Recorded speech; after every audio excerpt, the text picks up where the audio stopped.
There's precedent for a government shutdown. There's no precedent for default. We're the most important economy in the world. We're the reserve currency of the world. Payments have to go out to people. If money doesn't flow in, then money doesn't flow out. So we really haven't seen this before, and I'm not anxious to be a part of the process that witnesses it. Did the president ask you to do anything? Did he ask you to help lobbying on Capitol Hill? Did he ask you to make calls to members of Congress? No.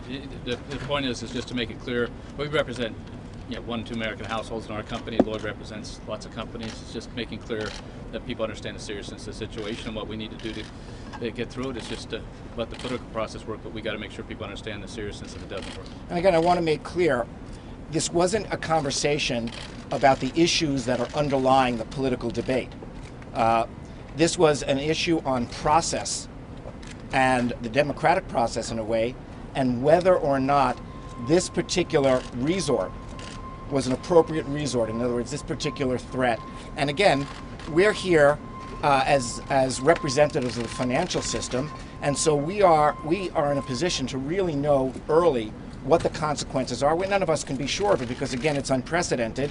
But this was a conversation that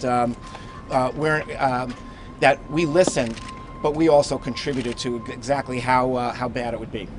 So you understand that there's a fight going on here in Washington. You just think the fight should be on different ground, and Republicans should not be, as the president said, holding the country hostage because they want to change the president's health care. We'd like to see the fight not be on this ground, and there's not a question of agreeing with the president or agreeing with the Republicans.